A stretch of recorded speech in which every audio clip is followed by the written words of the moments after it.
riñones son dos órganos que se encargan de eliminar productos tóxicos del metabolismo, como urea, por ejemplo, creatinina, todo lo que el cuerpo va a eliminar porque es tóxico, pero también de conservar otras sustancias que son esenciales para la vida, ¿sí? Y entonces se consideran que son órganos reguladores porque excretan y conservan de manera selectiva agua y otros compuestos químicos para poder preservar la constancia del medio interno.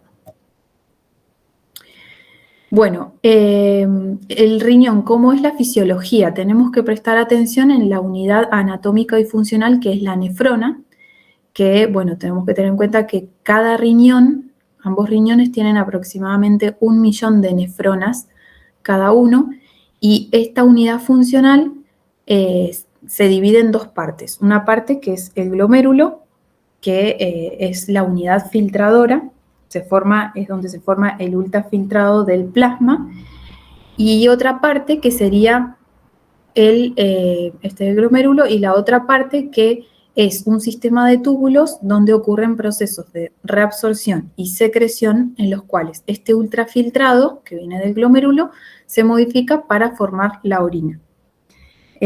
Bueno, ese sistema está formado por varios segmentos de acuerdo a cada diferencia anatómica y funcional que tiene ese sistema.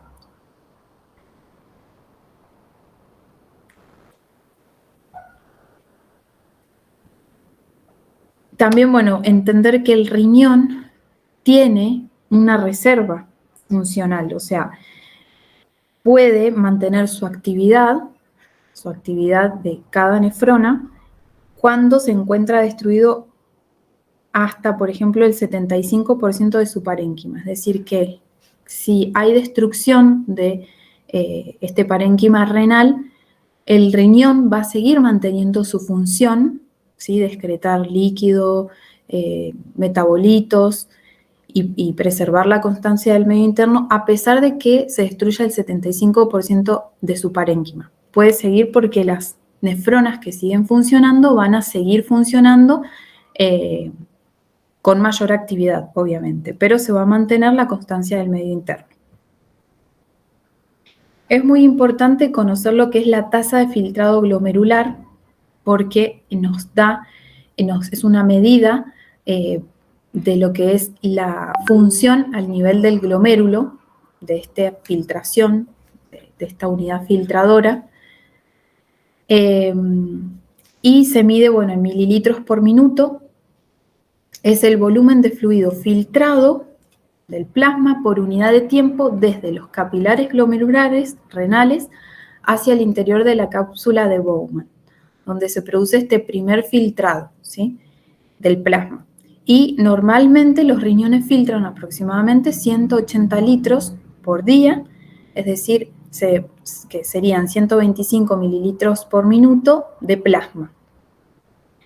Una reducción en la tasa de filtración glomerular implicaría que hay un daño agudo que está generando esta disminución en este filtrado, o alguna enfermedad subyacente que va a ir generando una disminución progresiva de este filtrado glomerular.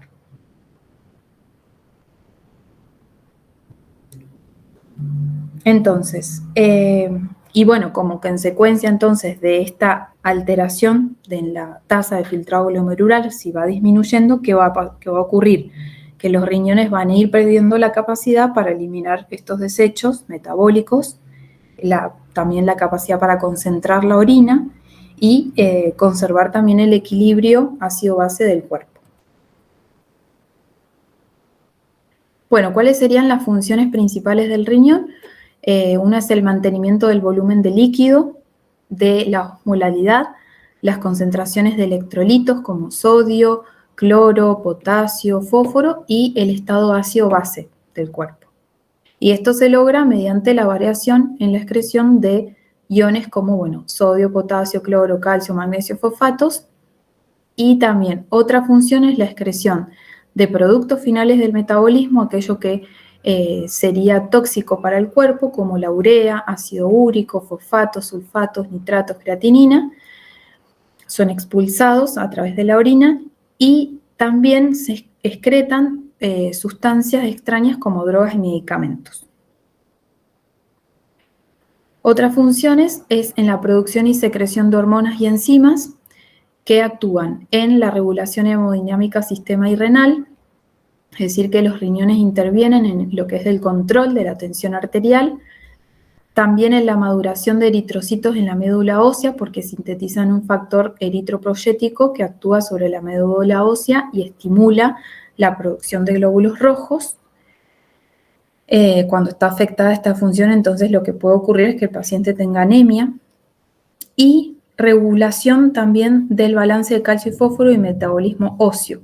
Interviene en lo que es el metabolismo óseo porque en el riñón se produce la conversión final de la vitamina D a su forma activa.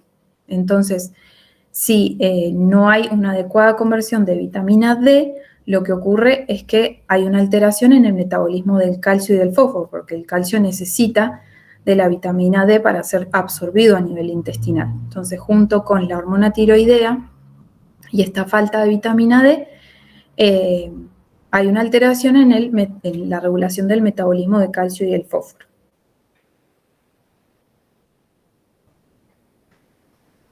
Bueno, entonces, ¿qué sería la insuficiencia renal? La insuficiencia renal es cuando hay una pérdida de la función de los riñones, que vimos hace un ratito, cuál es la función del riñón, independientemente, obviamente, de cuál sea la causa, eso es una insuficiencia renal, y se va a clasificar en insuficiencia renal aguda y crónica, dependiendo de la forma de aparición, que puede ser en días, semanas, meses o años, y sobre todo en la recuperación o no de la lesión del riñón.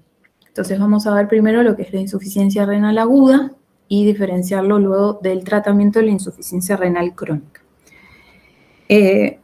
La insuficiencia renal aguda generalmente, en la mayoría de los casos, es reversible. El paciente se puede recuperar. Entonces, ¿qué ocurre? Es que es una pérdida brusca del filtrado en riñones previamente sanos, y lo que ocurre es que se acumulan estos desechos metabólicos. Ya seguimos.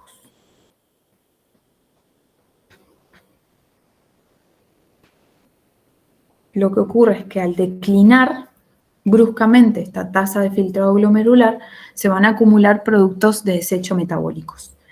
Entonces se denomina, por ejemplo, hiperazoemia a la acumulación de los metabolitos nitrogenados, que serían creatinina,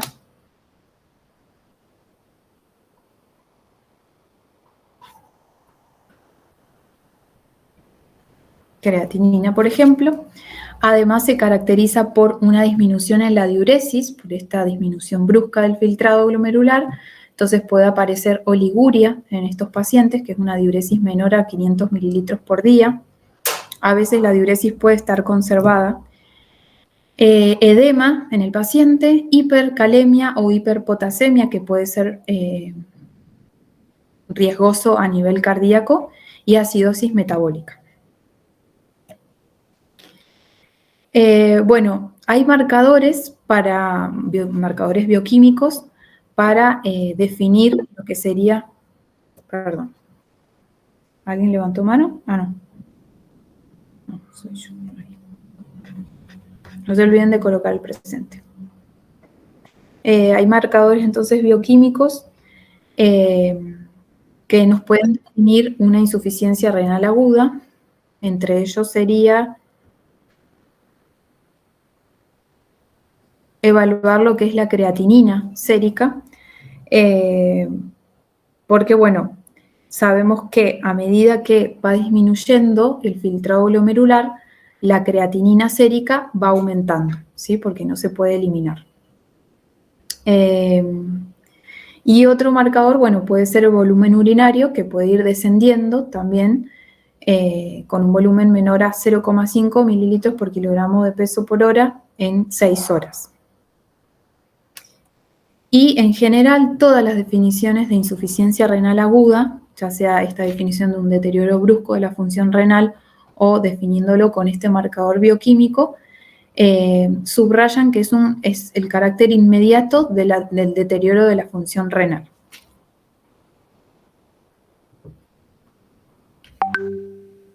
Bueno, La insuficiencia renal aguda, según el origen o según la causa, puede ser aquellas de causa prerrenal, que se da en la mayoría de los casos, que donde, bueno, la lesión o el problema surge por una inadecuada perfusión renal. Bueno, pueden ser por un descenso del flujo plasmático renal, por hemorragia, un infarto, pérdidas gastrointestinales, renales o cutáneas. Las causas que pueden ser intrínsecas, es decir, en el propio riñón, una lesión en el parénquima renal, como lo es la necrosis tubular aguda, que sería causada por isquemia, o sea, por una falta de flujo sanguíneo, de oxígeno al tejido renal, o por un tóxico o alguna sustancia dañina que va a afectar este sistema tubular. O sea, en el propio riñón puede ser la causa. Y otra causa esporrenal sería por alguna obstrucción aguda en el tracto urinario inferior, por ejemplo, por un proceso inflamatorio o un tumor.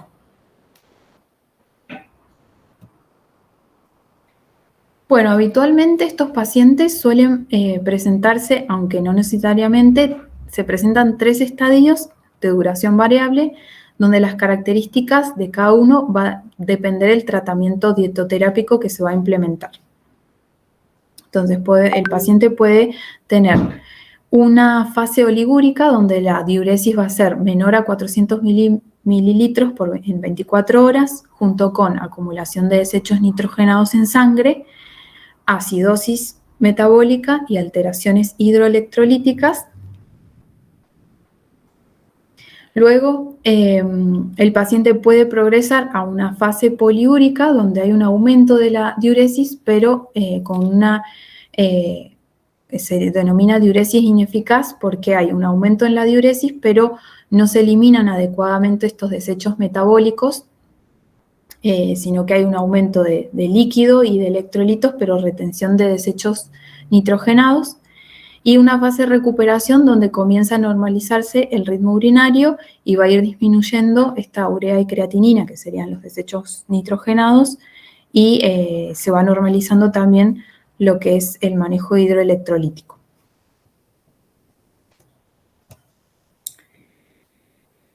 Bueno, la evolución clínica y el resultado final, o sea, la recuperación del paciente, va a depender obviamente de la severidad del cuadro, del grado de catabolismo o deterioro nutricional que pueda producir la enfermedad de base o la causa que ha generado. Entonces, en la mayoría de los casos hay una recuperación total de la función renal. Otro resultado puede ser progresar a una insuficiencia renal crónica, y en otros casos, cuando hay un paciente muy deteriorado nutricionalmente o debido a la enfermedad de base, puede producirse la muerte. Para el tratamiento es importante identificar la causa que origina la insuficiencia renal aguda. Entonces, si hay una insuficiencia renal por una hipovolemia, lo que se hace es, para el tratamiento, la reposición hidroelectrolítica. Si es una insuficiencia renal secundaria, por ejemplo, a un tratamiento, a una enfermedad de base, lo que se hace es primero, obviamente, tratar la enfermedad de base. Si la causa es posrenal, resolver la obstrucción, y en el caso de una insuficiencia renal,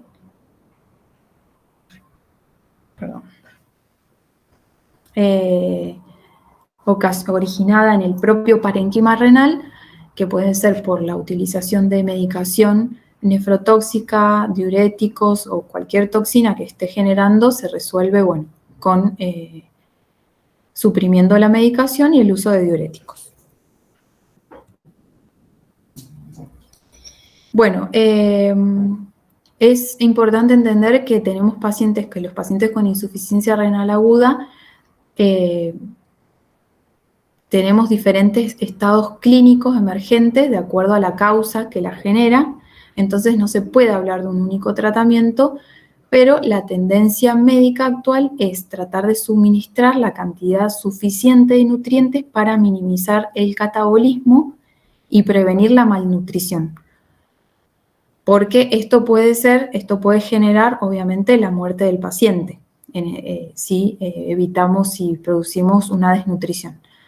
Entonces, para eso, la hemodiálisis, se usa la hemodiálisis o algún tratamiento renal sustitutivo para poder remover este exceso de agua, minerales, metabolitos nitrogenados y así poder reducir esta acidosis, corregir la uremia y controlar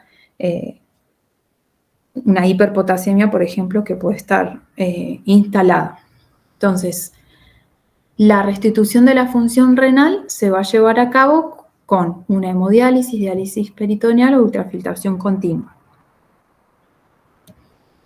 Pero la terapia nutricional va a estar estrictamente individualizada.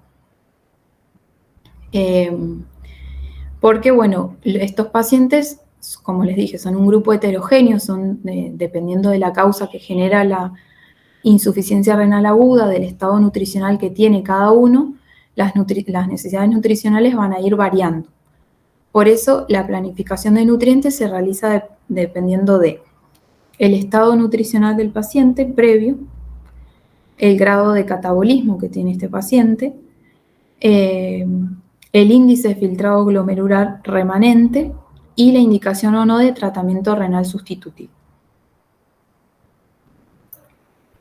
Entonces, podemos tener diferentes tipos de pacientes. Pacientes desnutridos, por ejemplo, o hipercatabólicos, que van a ser dializados, o pacientes con mayor índice de filtración glomerular.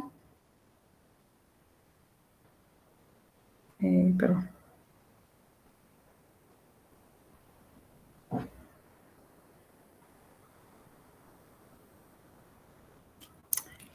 Tienen menor riesgo de desarrollar desórdenes hidroelectrolíticos o acumulación de desechos. Entonces, la terapia nutricional consiste en dar una suficiente cantidad de nutrientes. Ahora, el paciente que está oligúrico, o sea, orina poco, y tiene un catabolismo leve, bajo niveles de urea plasmática o pacientes que no toleran bien diálisis, lo que se hace es una dieta controlada en proteínas, líquidos y electrolitos. Ya lo vamos a ver a continuación cómo se realiza. Entonces, tenemos por un lado el tratamiento nutricional conservador. Sería el tratamiento predialítico en pacientes que no están con diálisis. En este caso, se realiza un plan alimentario para insuficiencia renal aguda con otras medidas como es el uso... Perdón. Como es el uso entonces de diuréticos para el manejo de los edemas, corrección de acidosis metabólica con administración de bicarbonato cuando el valor en plasma sea menor a 15 miliequivalentes por litro o haya presente una hipercalemia, y bueno, el plan alimentario. En este caso, estos pacientes generalmente son aquellos que tienen un índice filtrado glomerular menor a 10 mililitros por minuto, el catabolismo presente en estos pacientes es leve, no hay evidencia de malnutrición proteica severa y se espera que la recuperación de la función renal sea en 1 o 2 semanas. Entonces, ¿qué se hace? Este tratamiento conservador, para evitar la diálisis, vamos a disminuir el aporte proteico de manera breve con una suficiente cantidad de calorías y a medida que se estabiliza, vamos a ir, y mejora su estado clínico, sí vamos a ir aumentando el aporte proteico. ¿Para qué es esto? Primero, para disminuir la acumulación de metabolitos nitrogenados, y entonces vamos a prevenir la necesidad de diálisis. Y por otro lado, lograr un balance neutro o apenas negativo de nitrógeno, y en este caso evitamos la desnutrición del paciente. O sea, el objetivo es evitar la diálisis.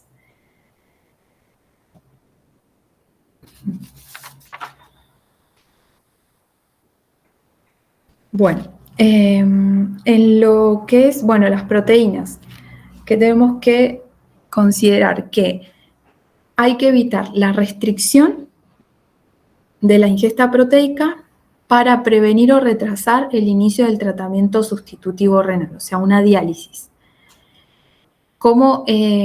Entonces, ¿qué hacemos? Hacer un control proteico, o sea, no es restricción de proteínas, sino una provisión controlada de proteínas para evitar el balance de nitrógeno marcadamente negativo y disminuir la acumulación de metabolitos nitrogenados para evitar o retrasar la necesidad de diálisis. O sea, tenemos que evitar el progreso tenemos que evitar que se sigan perdiendo estas nefronas, entonces para eso controlamos el aporte proteico, porque las proteínas son los que nos van a generar estos metabolitos nitrogenados, que son los que se filtran por la orina. Cuando el riñón no funciona bien, se acumulan en sangre. Entonces, para disminuir estos metabolitos en sangre, controlamos el aporte de proteína, pero no lo restringimos, porque si restringimos, vamos a producir un deterioro nutricional de este paciente, y sabemos que un paciente desnutrido o malnutrido no responde bien a las terapias, y más con esta enfermedad, bueno, puede producirse un daño mayor o llegar a necesitar diálisis, ¿sí? Bueno, el aporte de líquidos del paciente va a ser de acuerdo al balance de agua que se desea obtener. Como les dijimos, el paciente puede estar presentando una oliguria o puede estar en un estadio de un aumento en su diuresis. Entonces, el aporte de líquido va a depender de cómo está el balance de agua. Si el paciente está normohidratado y tiene oliguria, entonces lo que se hace es reponer las pérdidas para producir un balance neutro. Entonces vamos a reponer las pérdidas, a aportar 500 mililitros que corresponden a lo que es el agua endógena, producto del metabolismo que se genera por el metabolismo, y le vamos a agregar el volumen que se originan por las pérdidas que puede tener, ya sea por la diuresis que tiene, los vómitos, los drenajes. En pacientes sobrehidratados, obviamente lo que tenemos que hacer es restringir el ingreso de líquidos para no generar edemas, y en pacientes deshidratados se le reponen líquidos. Ahora vamos a ver cómo es el aporte de minerales, es decir, de sodio, potasio, por ejemplo. Estos pacientes también tienen un desequilibrio hidroelectrolítico, entonces el aporte de los electrolitos va a estar destinado para normalizar estas concentraciones séricas. Las recomendaciones se van a basar de acuerdo al balance rutinario de cada paciente, de acuerdo a la analítica también, y se van a ir modificando de acuerdo al estado clínico. Y, bueno, pueden haber aumentos o descensos de estos minerales en la ingesta de los alimentos según las concentraciones séricas. Bueno, con respecto al potasio, por ejemplo, en la fase oligúrica, el paciente tiene retención de potasio. Entonces, para evitar una hiperpotasemia o una hipercalemia, tenemos que limitar la ingesta de este micronutriente a través de la alimentación. En la fase poliúrica, en cambio, el riñón no puede retener adecuadamente potasio, por eso en ese caso el aporte va a estar monitoreado para evitar una hipocalemia.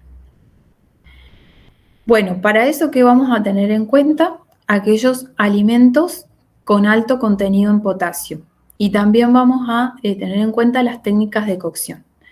Los alimentos con alto contenido en potasio lo vamos a encontrar en frutas y verduras. Recuerden que vimos en hipertensión arterial, habíamos visto cuáles eran los alimentos con potasio, que generalmente están en las frutas y verduras, y hay diferentes, hay alimentos que tienen más contenido en potasio y otros menos. Entonces, lo que vamos a seleccionar, vamos a evitar aquellos que tienen alto contenido en potasio cuando hay que limitar la ingesta, y además vamos a tener en cuenta las técnicas de cocción, porque el cocinar una verdura, dejarla en remojo, cocinarla en agua, hervirla y descartar esta agua, puede eliminar aproximadamente hasta el 40% del contenido de potasio de una fruta o de una verdura. Pero bueno, obviamente con estos procedimientos también tenemos pérdidas de vitaminas hidrosolubles. Con respecto al sodio, también en fase oligúrica hay retención de sodio, entonces para evitar la acumulación debemos disminuirlo a menos de 3 gramos de sodio por día. Recuerden que la recomendación para toda la población es de 5 gramos. Entonces en fase oligúrica, fíjense que restringimos a menos de 3 gramos por día para evitar la acumulación. Y en la fase poliúrica reponemos las pérdidas, pero siempre teniendo en cuenta el balance de agua del paciente, obviamente porque tenemos que prevenir también una hipo o hipernatremia. Y para la fase oligúrica vamos a evitar aquellos alimentos con alto contenido en sodio.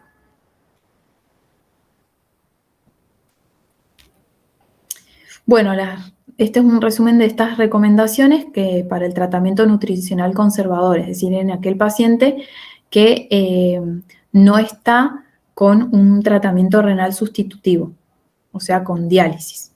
Entonces, se realiza un aporte disminuido de proteínas, pero en forma breve, que va a ir aumentándose a medida que mejora o se normaliza el filtrado glomerular. Entonces hablamos de control proteico, no de restricción proteica. Bueno, en cuanto a la energía va a depender del estado nutricional del paciente, o sea, el aporte calórico. En caso de el potasio, por ejemplo, los electrolitos como potasio, sodio o fósforo se van a limitar o a reemplazar pérdidas según se requiera, según en qué fase están, fase oligúrica o fase diurética. Y los líquidos siempre se va a tratar de reponer el gasto diario y se le van a agregar 500 mililitros por día, que correspondería a lo que es el agua endógena, el agua producida en el metabolismo. Y bueno, ¿cuáles serían las indicaciones de un paciente con una insuficiencia renal aguda que tiene que utilizar sí o sí diálisis? ¿Sí? Es en casos de urgencias, como un paciente que está con una hipercalemia, un potasio mayor a 5.000 equivalentes por litro, pacientes con una acidosis metabólica, es decir, un pH menor a 7,35, pacientes con edema pulmonar, o complicaciones urémicas como es la encefalopatía, por ejemplo. Otra indicación es cuando hay directamente una anuria, o sea, cuando la diuresis baja muchísimo o hay una oliguria, cuando, bueno, hay hipervolemia, edema pulmonar que no responde a diuréticos o grave, o en pacientes con intoxicación por droga o fármaco dializable. Es decir, droga o fármaco capaz de atravesar la membrana del filtro. Y en este caso, cuando el paciente está en hemodiálisis, usualmente son pacientes que cuando llegan a este punto de necesitar hemodiálisis es porque, bueno, tienen mayor grado de catabolismo. Perdón.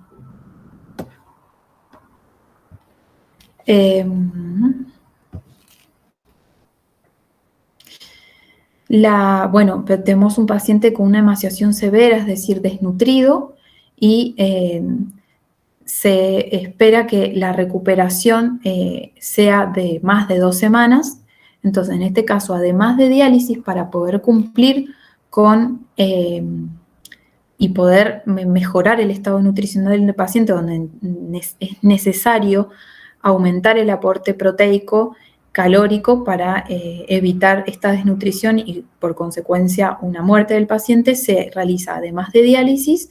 Pueden necesitar una nutrición enteral o parenteral o suplementos para mejorar el estado nutricional. Entonces, en este caso, el paciente con hemodiálisis, su alimentación va a ser hiperproteica. ¿Y por qué?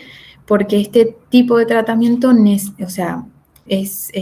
requiere o permite, una intervención nutricional más severa. Podemos dar mayor cantidad de proteínas porque la hemodiálisis permite que el paciente, pueda eliminar, a través del dializado obviamente, este exceso de proteínas o de desechos nitrogenados, de líquidos, de electrolitos que puedan ser perjudiciales.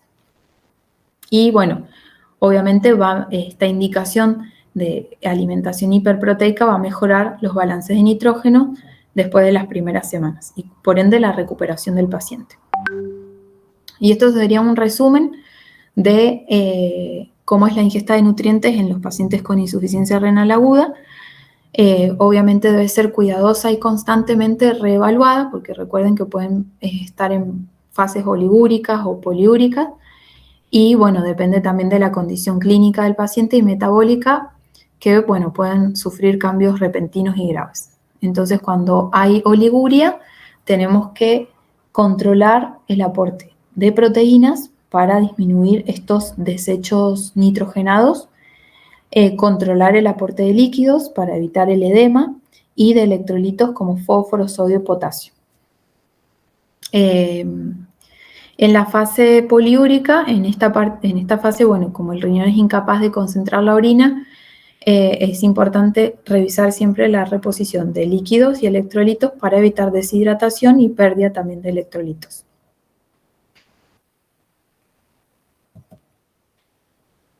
Bueno, y ahora pasamos al tratamiento en la insuficiencia renal crónica. En la insuficiencia renal crónica el deterioro va a ser persistente, es decir, por más de 3 meses de esta tasa de filtrado glomerular con marcadores de daño renal, o sea, déficit de incapacidad para concentrar la orina, proteinuria y microalbuminuria, o sea, pérdida de proteínas por orina. Las causas más frecuentes de insuficiencia renal crónica lo vimos que son la hipertensión y la diabetes mellitus no controlada. Estas ambas patologías pueden ir generando daño a nivel renal de manera progresiva y crónica y generar, bueno, el deterioro persistente de esta tasa de filtrado glomerular. ¿Cómo se da esto? ¿Cómo se da esta pérdida del parénquima renal? Al principio hay una disminución de este índice de filtrado glomerular en algunas nefronas. Recuerden que cada riñón tiene 1 millón de nefronas cada uno. Entonces, las nefronas que siguen funcionando, o sea, van perdiendo la función en algunas, y las que siguen funcionando van a, para mantener estas demandas excretoras o la función del riñón, van a producir una hiperfiltración. Y esto permite conservar o preservar la función renal total por la hiperfiltración de estas nefronas. Entonces, esta hipertensión glomerular genera hipertrofia del glomérulo y muerte de estas nefronas hipertrofeadas, sobrecargando entonces aún más la función de las que siguen sanas. Cuando el 90% de la función renal está comprometida, se necesita un tratamiento renal sustitutivo, es decir, hemodiálisis, diálisis peritoneal o, a lo último, bueno, trasplante de riñón. Llegan a lista de trasplante de riñón.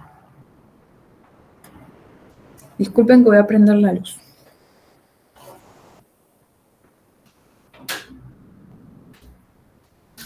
Bueno.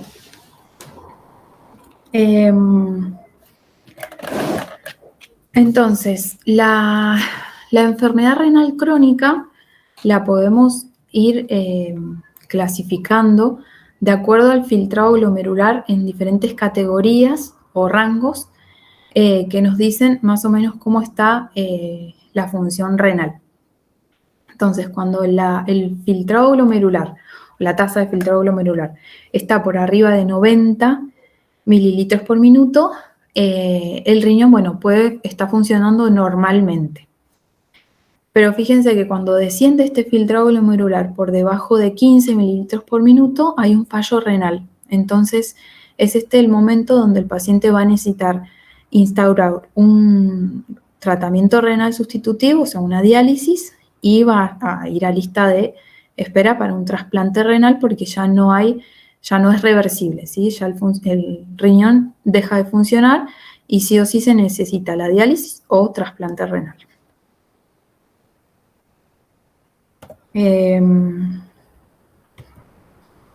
Bueno, ¿cuáles son las características de los pacientes que presentan, que tienen insuficiencia renal crónica?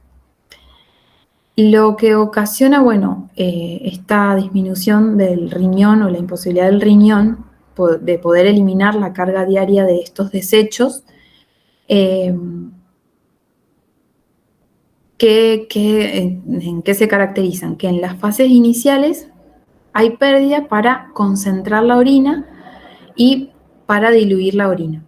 Entonces, primero hay poliuria, entonces el paciente puede presentar deshidratación y aumento de la sed, y luego hay oliguria y anuria, o sea, disminución de la diuresis, o falta de diuresis, que es la anuria.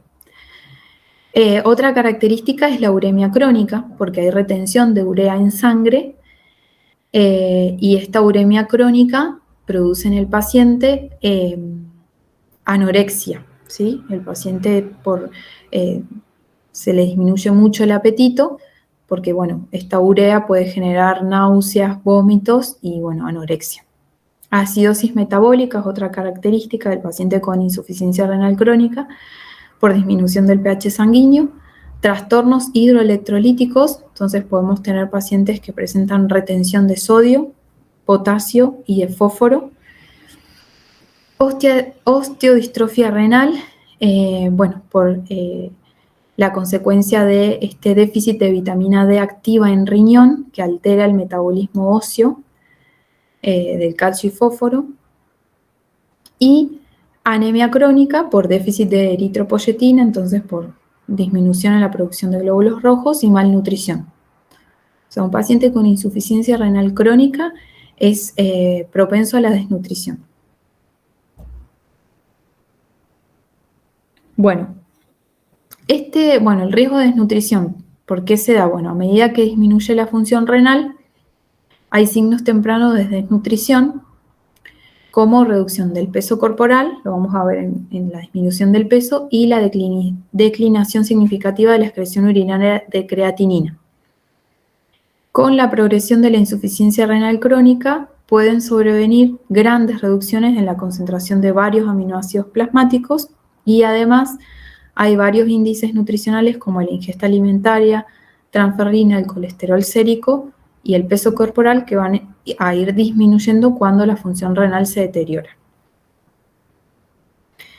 La desnutrición de estos pacientes se debe fundamentalmente a que presentan una ingesta inadecuada, una alimentación inadecuada y alteraciones metabólicas. Entonces, la ingesta inadecuada es porque los pacientes con insuficiencia renal crónica van a disminuir la alimentación o la ingesta de proteínas y de energía.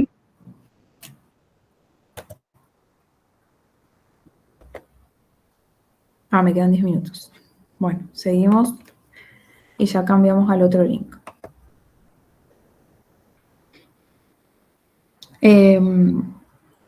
Como les dije, van a ir disminuyendo la ingesta de proteínas y de energía, y particularmente estos... Sí.